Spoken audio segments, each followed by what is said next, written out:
좋으신 주님의 은혜가 오늘 이 시간 우리 모두 함께 하시기를 바랍니다. 오늘 우리가 함께 나누실 하나님 말씀은 이사야 51장의 말씀입니다. 오늘 본문인 이사야 51장은 종국의 슬픔과 탄식은 달아나게 될 것이다 라고 하는 어떤 하나님의 위로의 말씀입니다. 바벨론의 포로 기간은 70년입니다. 거의 한 세대가 지나갔고 또 3차에 걸쳐서 포로 귀환이 진행되었습니다. 539년 고레스 왕이 바벨론을 와해시키고 BC 539년에 바사 제국에 병합시키게 되었을 때 그는 이주 정책을 바꿔 포로들이 고향으로 돌아갈 수 있도록 허락했습니다. 그 기회를 타서 돌아가도록 결정한 민족 중에 하나가 유대인이었습니다.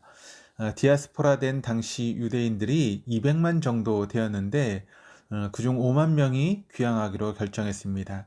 그러니까 디아스포라 유대인들은 이미 타향살이에 익숙해져 있었던 그런 시기였는데 분명 어려운 시절을 겪은 부모 세대 또 그 덕분에 선진 문명의 혜택을 입은 2세대가 있었을 것입니다. 그로 인해서 막연히 고향에 가야 한다라고 하는 생각을 어떻게 보면 했을지 모르지만 그러나 그것이 쉽지 않은 결정임에는 분명했습니다. 51장 1절에 사용된 두 단어 반석과 구덩이는 엄청난 영적인 의미를 담고 있는 그런 말씀인데 1절 말씀을 보시면 을을 따르며 여호와를 찾아 구하는 너희는 내게 들을지어다. 너희를 떠낸 반석과 너희를 파낸 우묵한 구덩이를 생각하여 보라. 그리고 이어서 2절에는 너희의 조상 아브라함과 너희를 낳은 사라를 생각하여 보라 라고 기록되어 있습니다. 무슨 뜻이겠습니까? 이스라엘 백성의 조상 창세기에서 나타난 하나님의 약속을 기억하라고 명령한 것입니다. 이스라엘은 뿌리도 없이 버려진 존재가 아니라 아브라함 때부터 하나님께서는 아브라함을 부르시고 복을 주어 창성하게 하여서 세워진 민족이 바로 이스라엘임을 선언하고 있는 것입니다. 아브라함과 사라를 세우신 그 하나님, 복이 되게 하신 그 하나님이 반드시 3절에 시온의 모든 황폐한 곳들을 위로하여 그 사막을 에덴 같게 그 광야를 여호와의 동산 같게 하였나니 그 가운데서 기뻐함과 즐거움과 감사함과 창화하는 소리가 있으리라. 이런 위로의 신탁을 이사야가 전한 것입니다. 이사야는 그 후손들에게 아브라함에게 약속하신 하나님의 영원하신 하나님은 영원하신 분으로 소개하면서 6절에 이렇게 기록을 합니다. 하늘이 연기같이 사라지고 땅이 옷같이 헤어지며 거기에 사는 자들이 하루살이같이 죽으려니와 나의 구원은 영원히 있고 나의 공의는 패하여지지 아니하리라. 8절에는 나의 공의는 영원히 있겠고 나의 구원은 세세에 미치리라 라고 했습니다. 즉 하나님의 약속은 깨졌다. 다시 맺는 것이 아니라 그때부터 지금까지 계속되며 영원하다라고 하는 것입니다. 이어 이사야는 구원자이신 하나님을 소개합니다. 10절입니다. 바다를 넓고 깊은 물을 말리시고 바다 깊은 곳에 길을 내어 구속받은 자들을 건너게 하신 이가 어찌 주가 아니신 이이까. 이 말씀은 출애굽의 사건을 상기시킵니다. 하나님의 권능으로 어둠과 사망의 권세로부터 건져 올려주신 그 하나님의 능력을 그 후손들에게 기억하라 하십니다.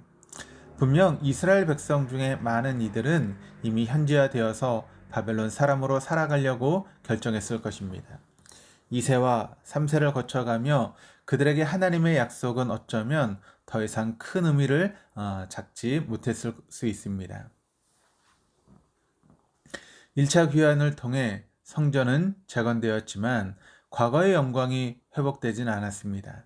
2차 귀환과 3차 귀환에서 비로소 느헤미야와 에스라를 통해서 하나님의 약속은 성취되었고 시온 성인 예루살렘의 영광이 회복되기 시작했습니다. 그러나 그 기간은 절대로 짧지 않았습니다.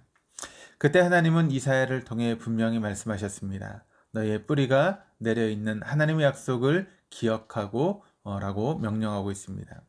너희를 떠낸 반석을 기억하라. 너희를 파낸 우묵한 구덩이를 생각하라. 그리고 이사야를 통해 이스라엘을 구속하신 하나님을 기억하라고 명령하고 있습니다. 바다 깊은 곳에 길을 내어 구속받은 자들을 건너게 하신 이가 바로 하나님이십니다. 11절을 같이 읽겠습니다. 여호와께서 구속받은 자들이 돌아와 노래하며 시온으로 돌아오니 영원한 기쁨이 그들의 머리 위에 있고 슬픔과 탄식이 달아나리이다. 11절은 51장의 주제 구절입니다.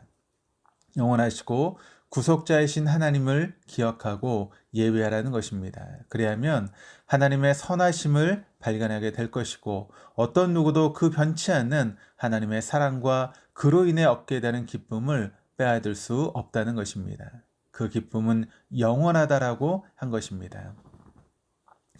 그리스도인도 위험과 위협이 가득한 세상을 살아가게 됩니다. 현실에 닥친 문제들, 또 막연한 미래에 대한 불안은 우리의 영혼을 하나님께 깊이 뿌리내리지 못하게 하곤 합니다. 그로 인해 바벨론 포로기에 있었던 이스라엘 백성들처럼 바벨론의 삶의 양식과 영적 무관심으로 살아갈 것을 선택합니다. 16절을 같이 읽겠습니다. 내가 내 말을 내 입에 두고 내 손 그늘로 너를 덮었나니 이는 내가 하늘을 펴며 땅의 기초를 정하며 시온에게 이르기를 너는 내 백성이라 말하기 위함이니라. 하나님은 우리를 내 백성이라 부르십니다. 하나님 나라의 비밀을 받은 내 백성이라고 부르십니다. 잊지 마십시오. 우리가 원하지 않는 상황이 우리에게 주어진다 할지라도 그때마다 박탈감과 슬픔 속에 잠겨있기보다 도리어 하나님께 예배를 드리고 하나님께 우리의 마음과 시선을 고정하십시다. 그리하여 우리에게 찾아오는 여러 가지 어려운 일들을 사소한 것으로 만들어버리시는 하나님께 나아가십시다. 그리하면 반드시 하나님께서 우리에게 찾아와 주시고 만나 주시며 한 번도 경험하지 못했던 하나님의 선하심을 경험하게 될 것입니다. 그것이 바로 하나님의 백성만이 누릴 수 있는 특권이고 또 비밀인 줄 믿습니다. 기도하시겠습니다. 변치 않는 복음을 붙듭니다. 약속의 말씀을 붙듭니다. 그리하여 거친 파도 날 향하여 와도 주와 함께 날아오르는 폭풍 가운데 나의 영혼이 잠잠하게 주를 보리라고 하는 고백의 찬양을 올려드리는 우리 모두와 또 동덕교회 모든 교우들 다 되게 하여 주옵소서.